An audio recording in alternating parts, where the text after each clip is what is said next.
नमस्कार और प्रणाम। ये जो हम विश्वामित्र सेना जो है, जो बक्सर के लिए जो लड़ाई लड़ रही है, ये बक्सर की सनातन संस्कृति की उत्थान की लड़ाई लड़ रहे हैं हम। यहाँ पे बक्सर का इतिहास जो है बहुत पुराना है, त्रेता युग से पहले का इतिहास है, जहाँ पे प्रभु श्री राम का कर्म स्थली है, विश्वामित्र की नगरी है ये, और माता अहिल्या का यही उद्धार हुआ था, और गौतम ऋषि की भी ये नगरी है। मैं बक्सर का सबसे बड़ा लड़ाई यह है कि आखिर इतना होने के बावजूद भी बक्सर इतना पिछड़ा हुआ क्यों है। बक्सर जिस चीज़ के लिए जाना जाता है, बक्सर किस चीज़ के लिए जाना जाता है? सनातन संस्कृति के लिए जाना जाता है। इसका मेन जो है सनातन संस्कृति है, और ये आज तक उपेक्षित है। इसका उपेक्षित होने का कारण क्या है? इसलिए है कि यहाँ के जो भी लोग आए, नेतृत्व करने वाले आए, जो भी लोग यहाँ पे आए, ये उस बक्सर की विरासत को आगे लेके नहीं जा पाए और ना बता पाए। आज हम लोग इसलिए लड़ाई रह रहे हैं कि बाहर के लोग आएंगे तो बक्सर में विश्वामित्र की नगरी को क्या दिखाएंगे हम?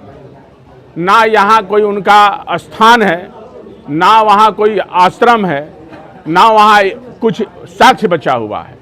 तो मैं ये लड़ाई लड़ रहा हूँ कि यहाँ पे विश्वामित्र कॉरिडोर बने, विश्वामित्र की तपोभूमि है, और यहाँ जितना हमारा बक्सर का सनातन से जुड़ा हुआ चीज़ है, जितना धरोहर है बक्सर का, वो सारा चीज़ एक जगह दिखाएं। अब बाकी जहाँ जहाँ जो आज माता अहिल्या के धाम हमारा परम सौभाग्य है, और आप लोगों का भी है कि आप यहाँ पे आएँ।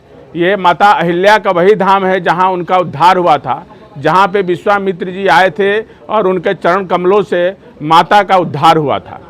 ये इतना पवित्र भूमि है, वामन अवतार हुआ यहाँ पे। इतना पे कोई बहुत ऐसे लोग हैं जो नहीं जानते हैं कि वामन अवतार कहाँ हुआ। हम तो पढ़ते जरूर हैं, सनातनी हैं हमारे, उसमें पढ़ते हैं कि वामन अवतार हुआ भगवान विष्णु का, जिसमें 3 पग भूमि मांगे थे, तो ये बक्सर में ही हुआ।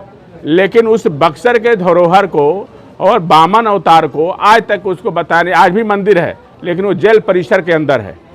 आज तक ये कोई नहीं कहा। जो भी यहाँ आते हैं वो सनातनी है और अपना उसी तरह से ढोंग रचते हैं दिखाने के लिए कि नहीं हम सनातनी हैं, हम उसी की तरह लोग चोला पहनते हैं, उसी तरह से करते हैं। लेकिन बक्सर की लड़ाई में उनका थोड़ा सा भी कोई नहीं है। आज हमारा बक्सर जो आज से 40 साल पुराना बक्सर हमारा उम्र हो गया लगभग, वही बक्सर आज भी है। कोई बक्सर का डेवलपमेंट नहीं हुआ। महर्षि च्यवन ऋषि चौसा में आप जाइए, हम वही प्रोग्राम किए थे, वहाँ भी कुछ भी नहीं हुआ है। च्यवन ऋषि जहाँ च्यवनप्राश पूरी दुनिया खाती है, आज उसको भी ये लोग नहीं बता पाए कि च्यवन ऋषि का जो आश्रम है ये चौसा से है, जो च्यवनप्राश की उत्पत्ति हुई थी। आज बड़ी बड़ी कंपनी को जितना मुनाफा कमाई, उसका 10% भी यदि चौसा में, तो वहाँ कायाकल्प हो गया होता, चौसा का उस क्षेत्र का कायाकल्प हो जाता। तो यहाँ सबसे बड़ी लड़ाई क्या है कि लोग कमीशन खोरी करते हैं, यहाँ उसको उत्थान की बात नहीं करेंगे। तो इसलिए नहीं उत्थान हुआ कि यहाँ कोई लड़ाई जो है विकास के लिए और सनातन के लिए किया ही नहीं गया। अरे भाई, हमारा जिस चीज़ के लिए जाना जाता है वही चीज़ का डेवलपमेंट हो जाएगा तो पर्यटन का कितना बढ़ावा मिलेगा।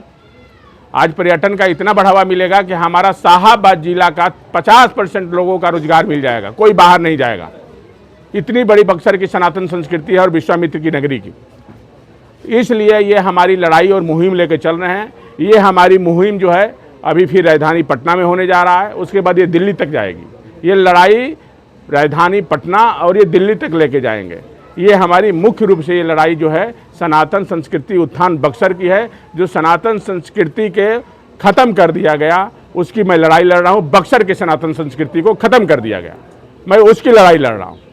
और ये हर जगह जाएंगे जहाँ हमारा सनातन बक्सर का संस्कृति का इतिहास है, वहाँ जाएंगे। अब बताइए, ब्रह्मपुर में हमारा ब्रह्मेश्वर नाथ, कितने लोग हैं जो ब्रह्मेश्वर नाथ को शिवलिंग, जिसमें ब्रह्मा जी ने स्थापना किया था, जिसमें औरंगजेब तोड़ने आया मंदिर, तो वहाँ के मुख्य पुजारी जी बोले कि भाई इस मंदिर को मत तोड़िए, ये शक्तिशाली अपने आप आए हुए हैं। तो बोला कि हम कैसे मानेंगे? तो बोलो कि पूरब का दरवाज़ा जो है रातों रात पश्चिम की तरफ हो जाएगा, तो इस मंदिर को हम छोड़ देंगे।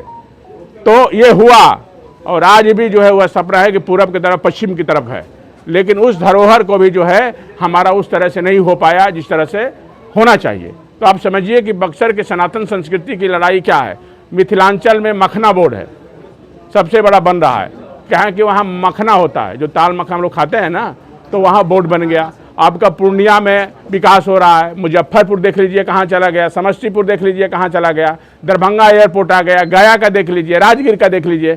लेकिन ये सबसे बड़ा पर्यटन और उत्तरायणी नदी गंगा माँ केवल बनारस और बक्सर में ही है, फिर भी इसका दुर्भाग्य है।